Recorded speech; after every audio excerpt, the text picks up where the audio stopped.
konting mantika. Magigisa muna guys, no? Konting mantika lang. Yan. Garlic muna.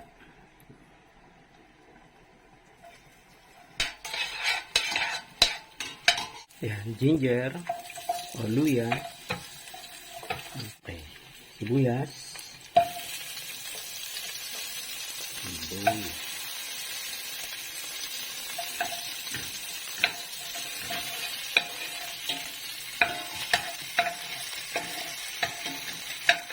Ilagyan na namin yung chicken.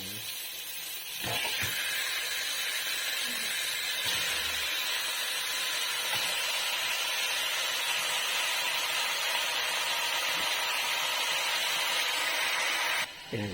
Lagyan ng konting asin. Lagyan namin ng konting asin. Half a teaspoon lang. Tapos halo. Halo mo.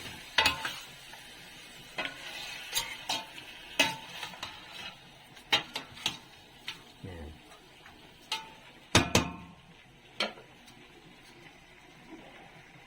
Tatakpan para masangkot sa. Okay, mga 3 minutes lang.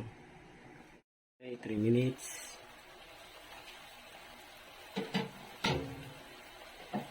Lalagyan na natin ng tubig. Ayan. Tama lang na-cover yung chicken, no? Palalambutin natin yung chicken, mga 25 to 30 minutes. Low medium heat. Yan, lagyan ng takip. Okay, hayaan na muna natin siya. Hintayin muna natin kumulo, tapos tatanggalan natin yung scum o yung impurities. Yan na guys, nakikita nyo yung bula. Yan o, yung parang sapal. Tatlo na lang sa kanya, ay lang yung chicken. Yan yung tatanggalin. No? Tatanggalin nyo yan, madumi yan eh. Yan. Yun lang naman. Yung impurities.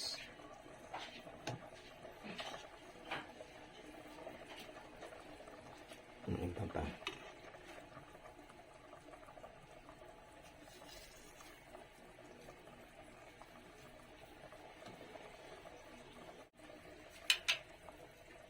Ay, lalagay na pala yung kamatis, no? Kamatis pala. At saka yung sili. Yan. Takpan ulit. Then, tuloy natin yung ating pagpapalambot. Okay, after 10 minutes, ilagay na natin yung mga gulay, no? Ngayon, nilagay yung okra, sitaw, tsaka yung tangkay ng kangkong. Yan.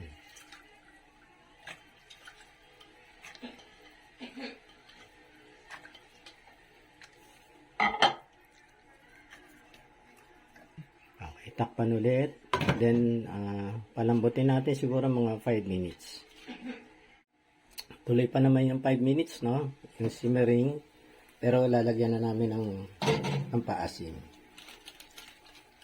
Yan. Regular na yan, sinigang mix. Yan.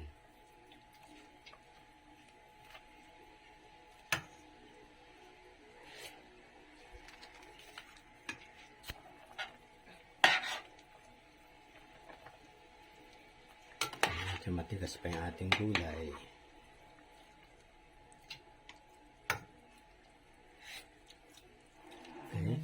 Okay. Tama na yung asim. Na lang, lalagyan na lang namin ng patis para malinamnam siya. Yan. Okay. Yan. Okay, ito na yung huli, no? Itong dahon ng kangkong. Papatong lang sa ibabaw.